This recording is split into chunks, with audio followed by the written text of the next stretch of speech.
ሰላም ተማሪዎች እንደምናላችሁ ጽረናያ ነኝ ከሳቋማ በአዲስ አበባ ዩኒቨርሲቲ ዚኦሎጂካል ሳይንስ ዲፓርትመንት ሌክቸረር።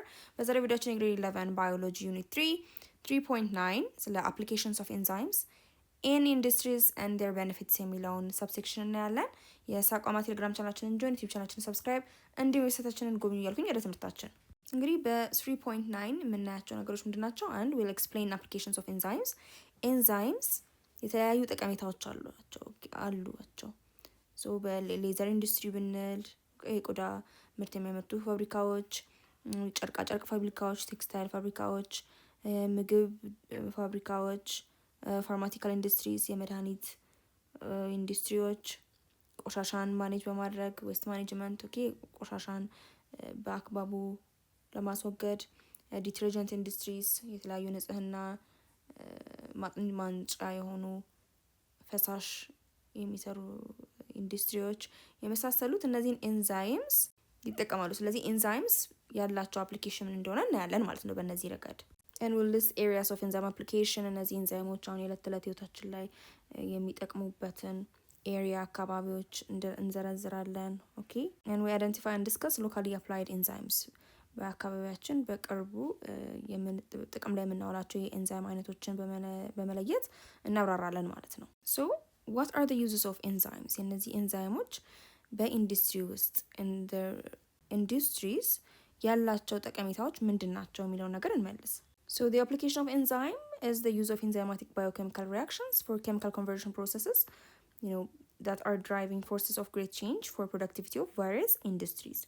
የኤንዛይምስ ጠቀሜታ በኢንዱስትሪ ውስጥ የምናየው ምን ነው ማለት ነው? እነዚህን ኤንዛይሞች የሚያካሂዱትን የተለያዩ የባዮኬሚካል ሪያክሽን አጸገብሮት ስፒድ አፕ ማድረጋቸውን ምን ላይ አምጥተን ስናውለው ነው? የተለያዩ ኢንዱስትሪዎች ላይ እነሱን ኤንዛይሞች ተጠቅመን በትልቁ ምርት ማምረት ስንችል ነው ማለት ነው። ሶ ያንን ምርት ለማምረት የማስቻላቸውን ጠቀሜታ ነው what we call this applications of enzyme. so ባለፈው ቪዲዮቻችንም እንዳወራ ነው enzyme protein catalytic activity is efficient enough አይደለ?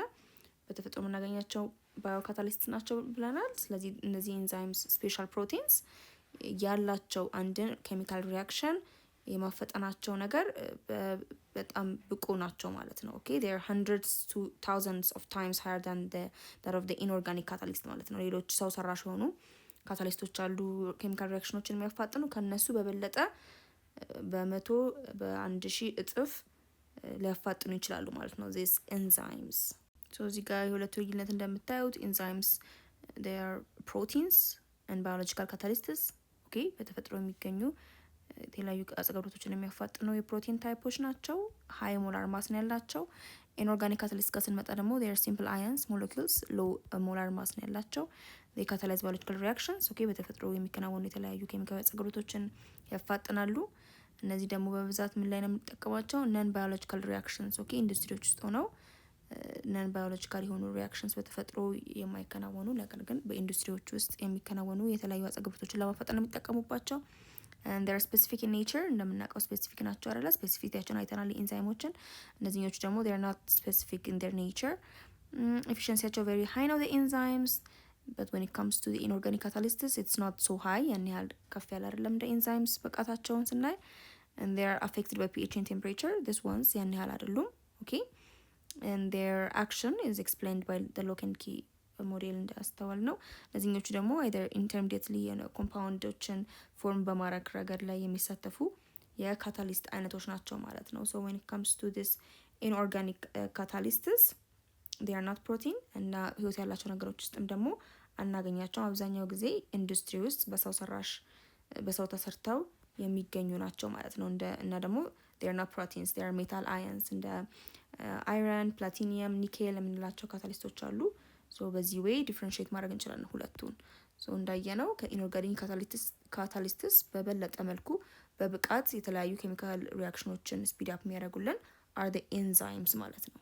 የዛሬው ቪዲዮአችን ይህን ይመስል ነበረ። በቀጣይ ቪዲዮ ደግሞ የ3.91 ስለ applications of enzymes በተለያዩ ኢንዱስትሪዎች ላይ እንዴት ለጥቅም ላይ እንደሚውሉ እንመለከታለን።